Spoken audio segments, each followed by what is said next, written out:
Assalamualaikum warahmatullahi wabarakatuh. Waalaikumsalam warahmatullahi wabarakatuh.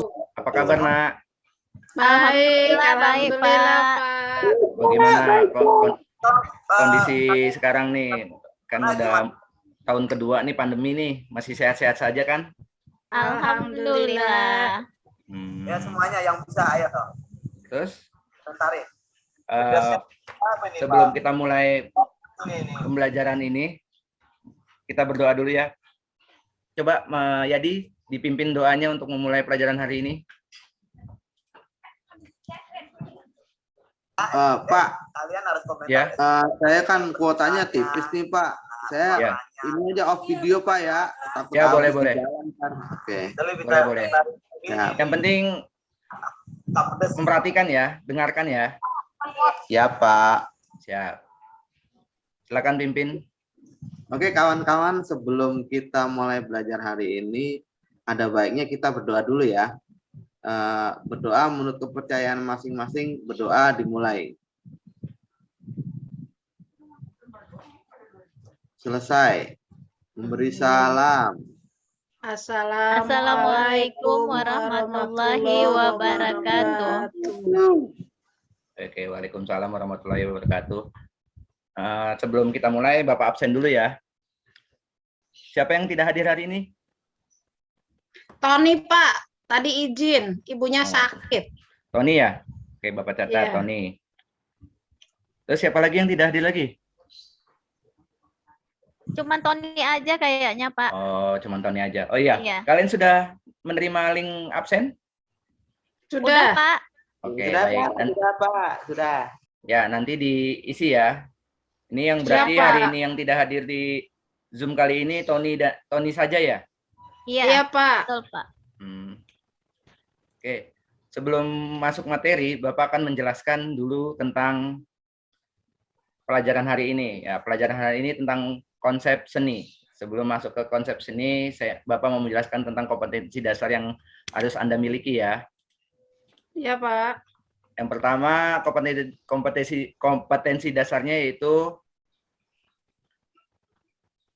mengidentifikasi konsep karya seni rupa, mengidentifikasi unsur-unsur karya seni rupa, mengidentifikasi prinsip-prinsip karya seni rupa, mengidentifikasi klasifikasi berdasarkan fungsi karya seni rupa, menganalisis konsep-konsep unsur prinsip dan klasifikasi berdasarkan fungsi karya seni rupa. Nah, itu yang harus Anda capai. Untuk keseluruhannya, Anda itu harus mampu memahami dan menganalisis konsep-konsep unsur, prinsip, dan klasifikasi berdasarkan fungsi karya seni rupa setelah Anda membaca modul yang Bapak berikan minggu lalu ya. Sudah dibaca Ya, belum? Pak. Udah, Pak, tapi belum semua. Baru sedikit, Pak. Baru sedikit Baru ya. unsur sama prinsip. Baru unsur sama prinsip. Iya. Panjang Pak. Teksnya pusing bacanya. Pusing. Oke. Iya, tulisannya banyak banget. Oke. Nah, itu kalau tidak dibaca nanti kita kan punya ini nih penilaian. Nah, nanti kamu di penilaian pengetahuan kurang lagi, atau di penilaian keterampilan kurang. Jadi harus dibaca ya. Nanti kan Bapak ada penilaian pengetahuan, penilaian sikap, dan penilaian keterampilan. Nah, itu modul itu yang Bapak berikan harus dibaca ya. Ya, Pak. Oke. Kita masuk ke materi. Bapak coba izin share screen ya. Sudah tampak? Belum. Belum.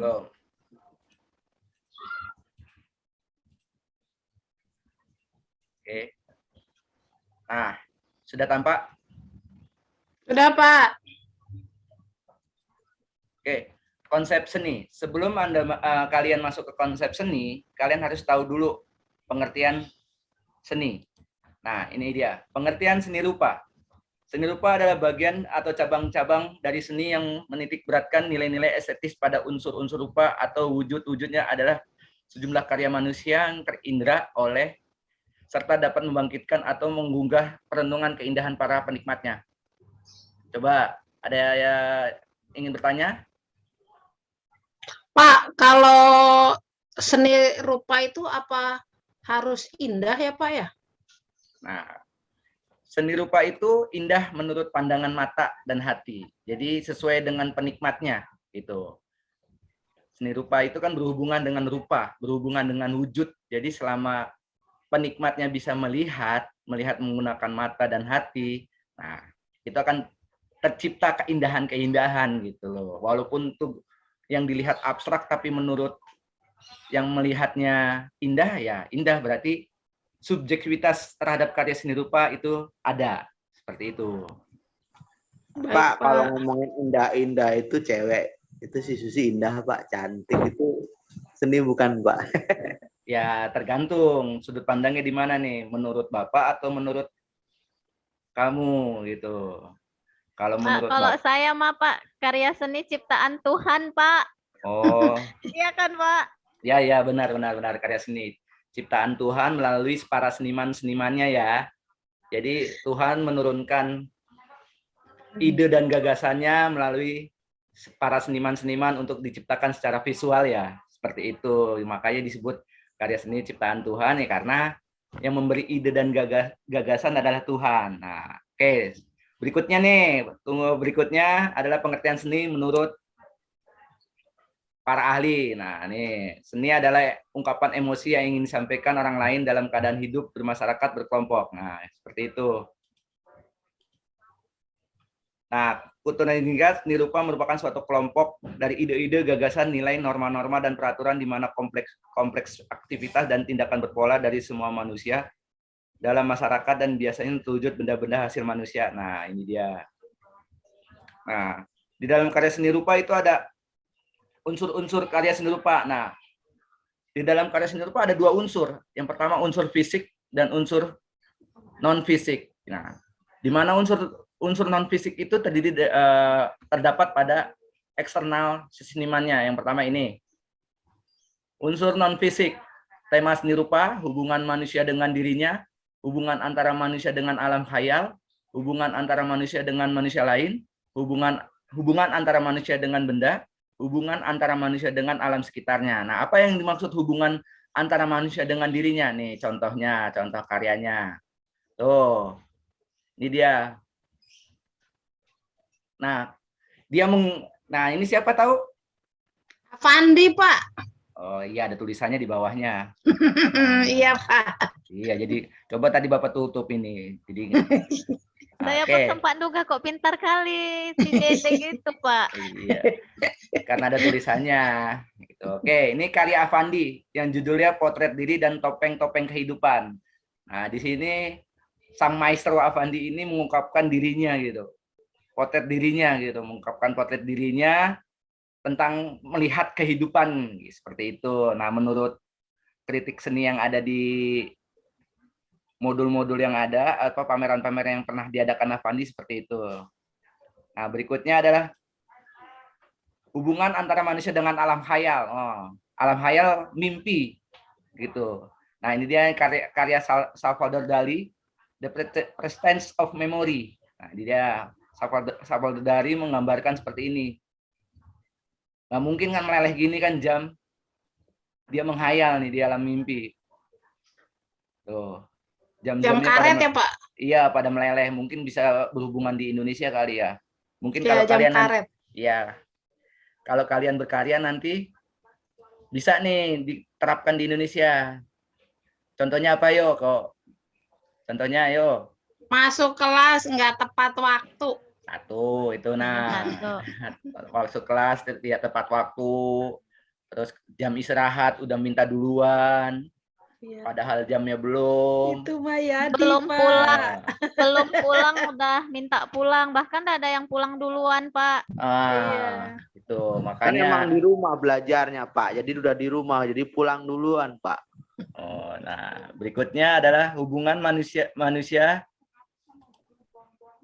dengan manusia lain. Nah, seperti ini nih. Kakak dan adik karya Basuki Abdullah.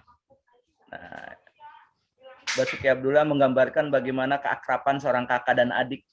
Menurut Bapak ya, interpretasi Bapak seperti itu. Gitu. Dia melihat manusia dengan manusia lain seperti ini.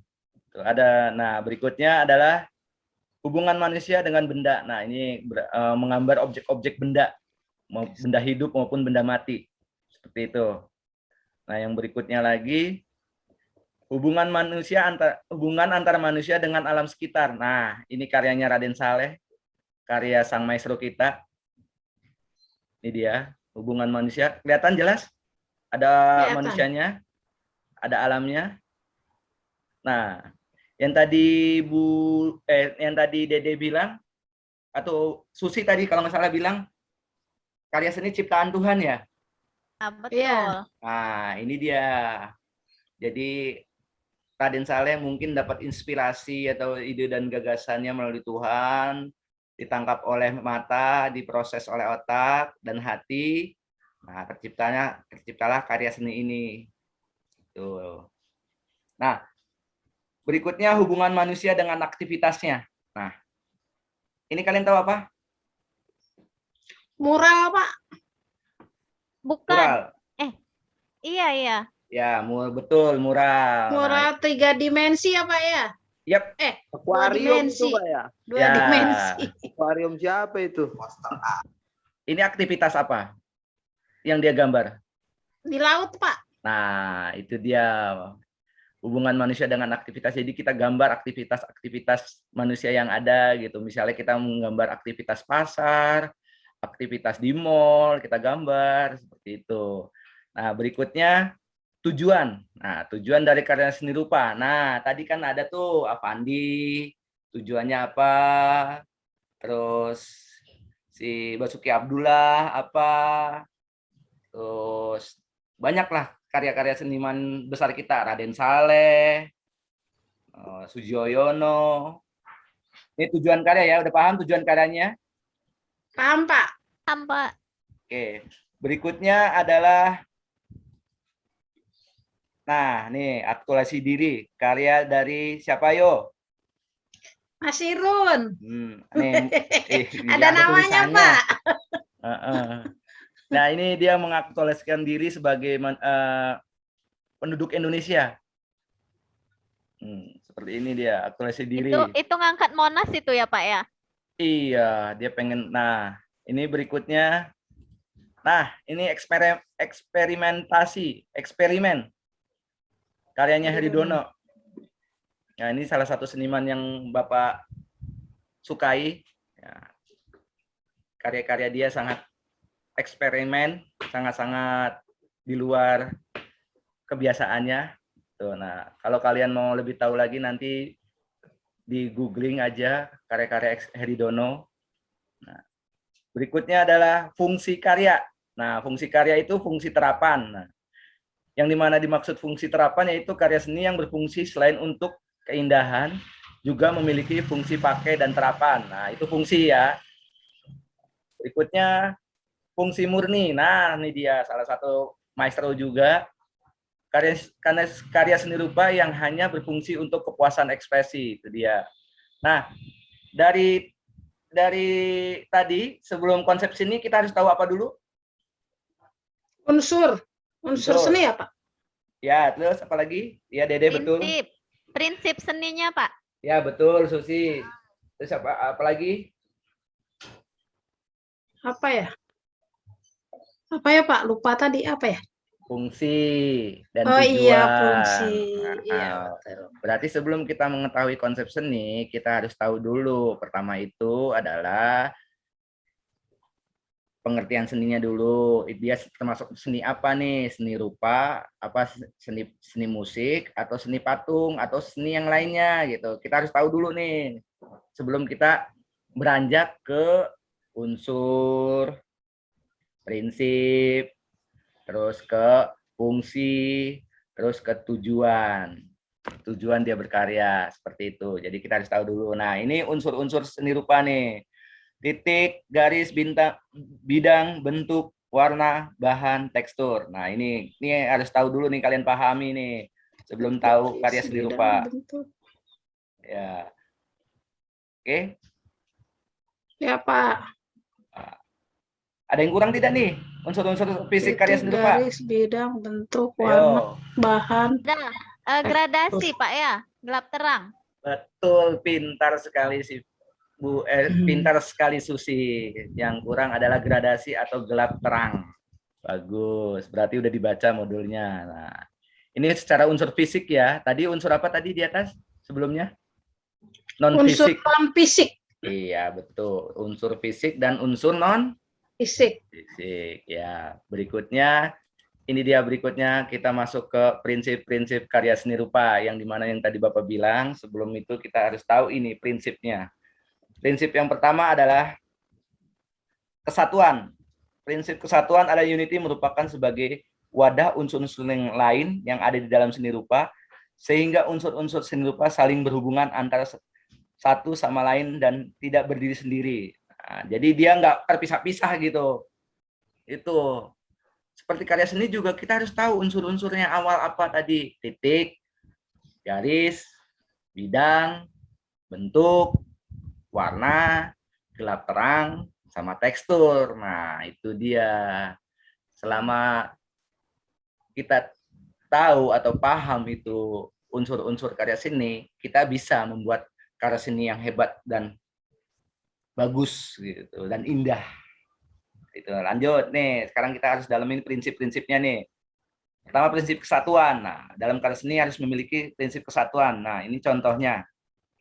Tuh. Ya kan? Tidak berdiri sendiri kan? Antara warna kuning, warna putih, warna coklat, warna gradasinya ada, teksturnya ada. Ayo tekstur ada di sini. Nah, berikutnya keselarasan. Nah, keselarasan. Jadi tuh Pak suruh baca Pak, tidur nanti dia Pak kalau nggak suruh baca. Oh Enak iya, aja lu. iya. Ya. Gua ngirim kuota Coba. ini. Yadi, coba Yadi. Sedikit aja, sedikit. Oke, apa baca dikit Pak ya? Ya. Itu tolong backsoundnya dimatiin dulu sebentar. Bentar Pak ya. Keselarasan ya. Iya, Ada nama Laras di sini Pak. ada. Keselarasan dapat dimunculkan dengan cara mengatur warna, pencahayaan, bentuk dengan rapi dan tidak terlalu mencolok satu sama lain. Mencolok Oke. apaan nih Pak? Ya, kalau dimaksud mencolok itu berarti warnanya itu nggak berdiri sendiri, gitu loh. Dia berdirinya Ngejreng sendiri gitu ya Pak ya? Nah, iya, betul Dede, ngejreng. Ngejreng. Ngejreng tapi nggak memiliki satu kesatuan gitu antara karya bentuk yang satu dengan bentuk yang lain, dia nggak berdiri sendiri gitu, seperti egois lah gitu, nggak mau nyatu gitu. Nah, ini contoh karyanya nih. Nah, nggak ada kan yang berdiri sendiri kan? Iya Pak. Satu kesatuan. Nah, berikutnya ini keseimbangan, prinsip keseimbangan berhubungan atau karya seni yang diatur. Nah, ini keseimbangan contohnya. Ya. Tuh, seimbang kan? Antara kiri, kanan, atas, bawah, tengah, semua seimbang. Gitu. Nah, berikutnya itu karya irama. Nah, irama atau Dede, irama itu? Irama. Ini dibaca Pak? Enggak, menurut Dede. Menurut Dede irama apa? Irama itu gerakan yang tidak monoton kali ya Pak ya. Oh iya. Jadi ada kesan gerak, kesan apa ya? Kayak kalau garis misalnya garisnya tidak lurus tapi ada belok-belok gitu Pak. Kalau saya itu kayak itu. Ya benar, betul Dede. Jadi irama itu ada alur, ada ritme dan segala macam gitu. Ada tinggi, pendek, rendah, sedang, gelombang naik turun seperti itu irama. Nih contohnya, tuh memiliki irama kan, naik turun. Iya Pak. Nah, berikutnya pusat perhatian yang tadi dibilang gitu, mencolok. Nah, ini pusat perhatian tuh. Oke, kontras. Nah, ini kontras nih. Contohnya ini tuh. Kontras. Yang lain merah, biru, merah, ternyata dia sendiri kuning. Mencolok. Nah, yang paling penting adalah ini. proporsi. Gitu. Kalian harus tahu proporsinya. Bidang gambar. Ini bidang gambar. Nah, proporsi antara buah, gelas, sama ini apa ini? Botol ya? Kendi. Kendi itu Pak, kendi. Oh, kendi, ya. Antara kendi, gelas, apel, itu proporsinya pas gitu. Tidak saling gede, tidak saling kecil, tidak ada yang kecil sekali, ada gede sekali, nggak ada. Pas ya. Nah, ini yang kedua, ini antara teko ya, Teko. teko yang di belakang sama yang di depan terlihat. Mana yang depan, mana yang belakang terlihat kan? Proporsinya. Iya, Pak. Nah, seperti itu, ini yang terpenting. Nah, sudah paham kan? Paham, Pak. Paham Pak. Untuk mengetahui konsep seni, kita harus tahu apa tadi apa? Pak, aku Pak yang jawab ya. Ya, Susi, silakan Susi. Yang pertama unsurnya, yang kedua prinsipnya, ini yang baru dijelaskan tadi Pak, ada Ya. beberapa prinsip. Terus Ya. tujuan dan fungsinya, fungsi dari Ya. seni itu sendiri. Ya, keduluan, Oke, jawabnya. betul. Oke. Nah, untuk lebih paham lagi atau untuk lebih tahu lagi, kalian ada tugas nih buat kelompok ya. Siapa? Nah, buat kelompok, nanti kalian bikin kelompok sendirilah gitu. Satu kelas Terus ini. kita berdua ya. Ya, Jangan ntar. sama Yadi. Oke, tunggu ya. Bikin kelompok. Soalnya ntar- rusuh. Oke. Iya. Satu kelas ada 3 kelompok ya. Berarti 32 dibagi 3, ada berapa kelompok dalam satu kelompok? Ada Ada lebih berapa dua orang? dong, Pak. Nah, yang lebih 2 itu masuk ke kelompok 1 dan kelompok 3.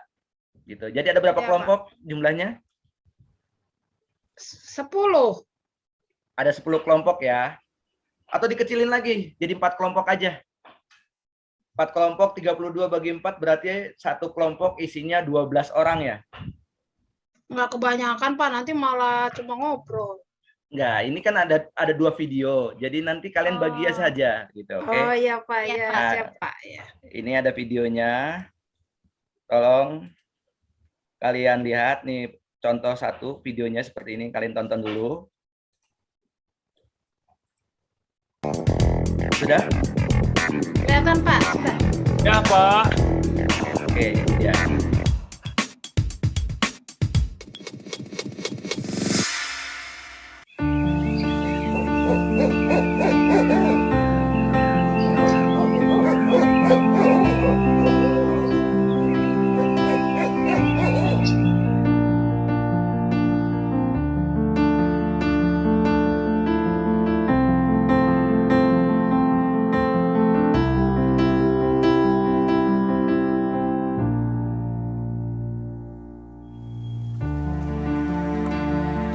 Jadi filosofi dalam melukis menurut saya adalah menyadari bahwa kebakatan seseorang itu adalah sebuah rahmat, fitrah, suci. Jadi tentunya untuk mengakbarkan ya, untuk melegitimasi kebesaran Tuhan. Lalu bakat ini terasah secara kontinuitas. Kalau saya sebagai seorang perupa tentunya merupakan gagasannya, lalu melihat satu keindahan kodrati, menangkap momen estetis belum sampai pada ilham lah ini.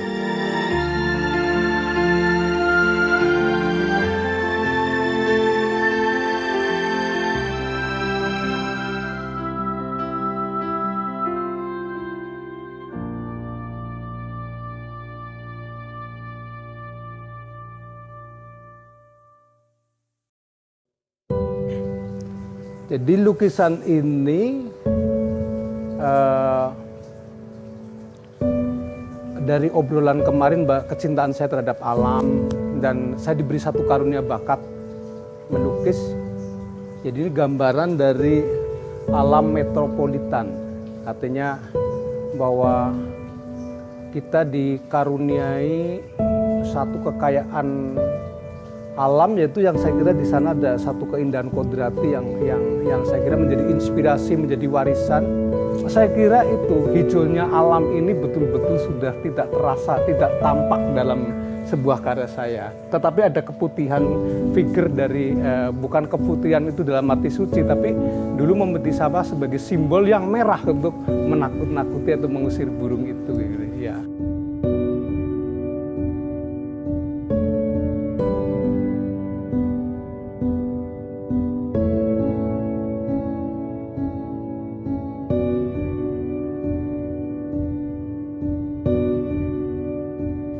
Seni rupa Nasirun sangat dipengaruhi latar belakang budaya Islam Jawa.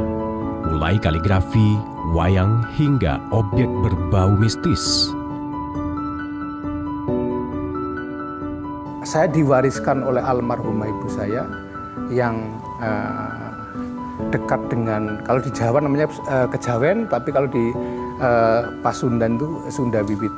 Dan kebetulan almarhum bapak saya seorang pembaikat Torekoh Kodria Naksabandi. Jadi nilai-nilai ya dalam keluarga toleransi itu sudah terbangun.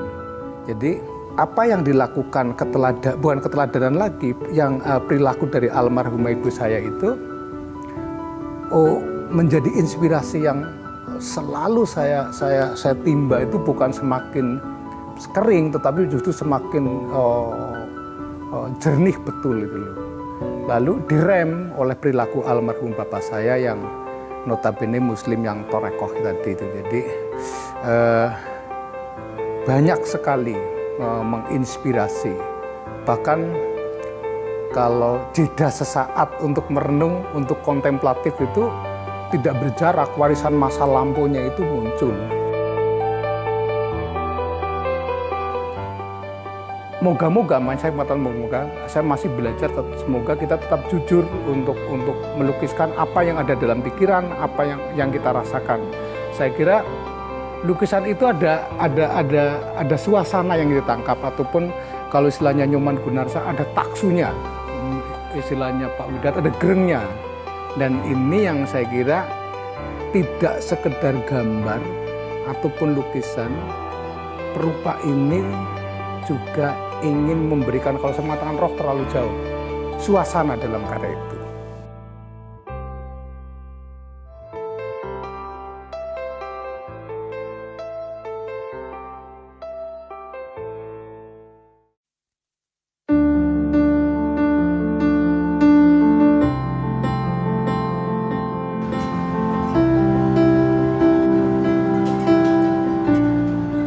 Proses pembelajaran Nasirun tidak terlepas dari sosok Affandi yang banyak memberikan inspirasi pada karyanya. Mulai dari teknik lukisannya hingga pembawaan sifatnya yang rendah hati dan sederhana.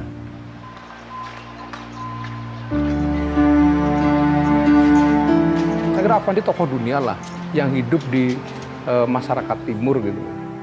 Dan kebanyakan cemburu lah dengan Affandi ya, sakti misalnya itu ya. Sulit diduga ya, dan karismatik ya, legenda, adalah seorang maestro yang komplit lah ya. Itu saya kira bisa menjadi panutan para seniman muda, ataupun seperti saya ingin belajar banyak, tidak cukup belajar, cemburu terus, saya cemburu.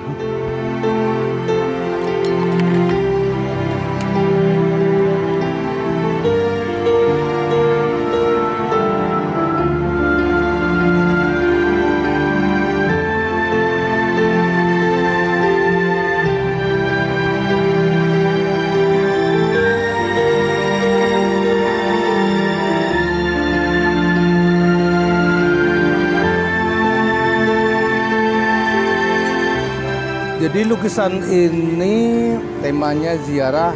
Sebenarnya sudah lama saya ingin melukis makam almarhum Affandi, dan kebetulan ini timing yang tepat, waktu yang tepat pada hari kemerdekaan RI. Saya kira Affandi saya kira seorang pejuang kebudayaan yang sangat luar biasa. Saya kira yang menginspirasi banyak orang.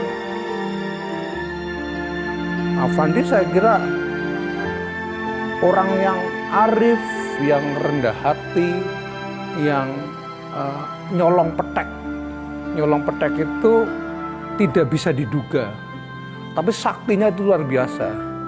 Lebih dari contoh kesaktiannya itu produktivitasnya bukan dibikin-bikin. Saya kira Afandi hanya mengekspresikan dan mengelola bakat yang dia miliki, dan tidak semuanya orang mampu, saya kira.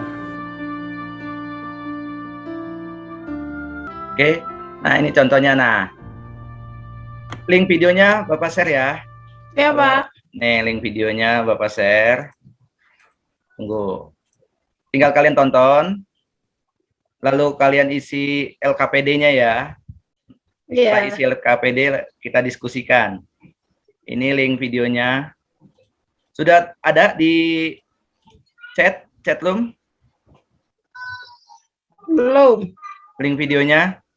Belum masuk, Pak. Belum ya? Ini ada 2 link video. Silakan kalian saksikan. Kalian tonton. Nah, lalu isi Ya, Pak, sudah ada, Pak. lalu isi link LKPD-nya. Ini link LKPD-nya.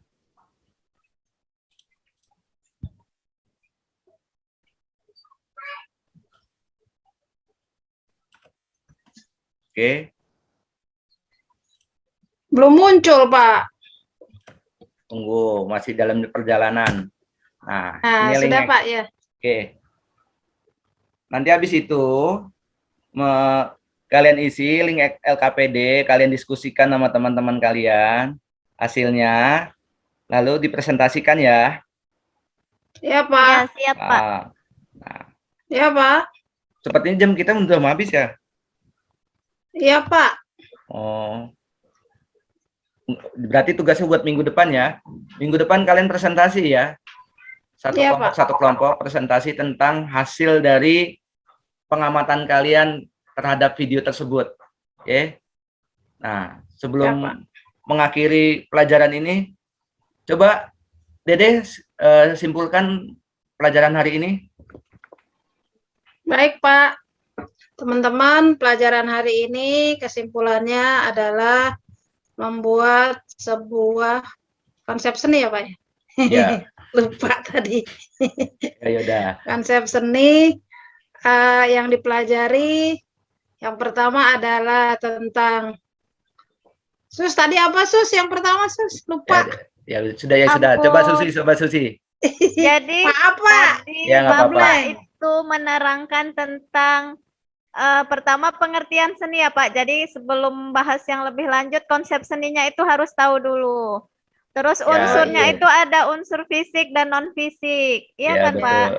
Ya betul. Terus prinsipnya itu ada beberapa seperti proporsi, kesatuan, keselarasan, irama atau ritme. Dan selanjutnya tujuan dan fungsi dari karya seni. Ya. Iya, Betul, ya. Terima kasih Susi, terima kasih Dede. iya, Jadi, Pak. Sama, Pak. kesimpulannya adalah sebelum kalian tahu tentang konsep seni rupa itu, kalian harus tahu dulu tentang unsur seni rupa, tentang prinsip-prinsip seni rupa, tentang fungsi dan tujuan karya seni rupa itu tersebut. Jadi seperti itu. Oke, nah ada prinsip-prinsipnya. Nah, kalian menjadi siswa harus tahu, punya prinsip apa yang kalian pegang untuk jadi siswa, supaya jadi siswa teladan, siswa pintar, siswa baik, pokoknya kalian harus punya prinsip itu. Sama di seni rupa juga harus memiliki prinsip seni rupa, seperti itu. Dari Bapak sekian, terima kasih. Silakan Yadi untuk dipimpin doanya. Oke, Pak. Untuk mengakhiri pelajaran kali ini. Siap, Pak. Oke, teman-teman, sebelum kita mengakhiri, kok mengakhiri sih? Maaf, Pak. Mana sih? Ya, teman-teman, sebelum iya, Pak, maaf, Pak. Mau Kita pulang nggak? akhiri. Iya. Pulang nggak? Ayo, Oke, cepat. oke. Kita tutup dengan baca agar yang diterima dari Pak Guru tadi, materi yang disampaikan Pak Guru tadi bisa terserap oleh kita. Berdoa dimulai.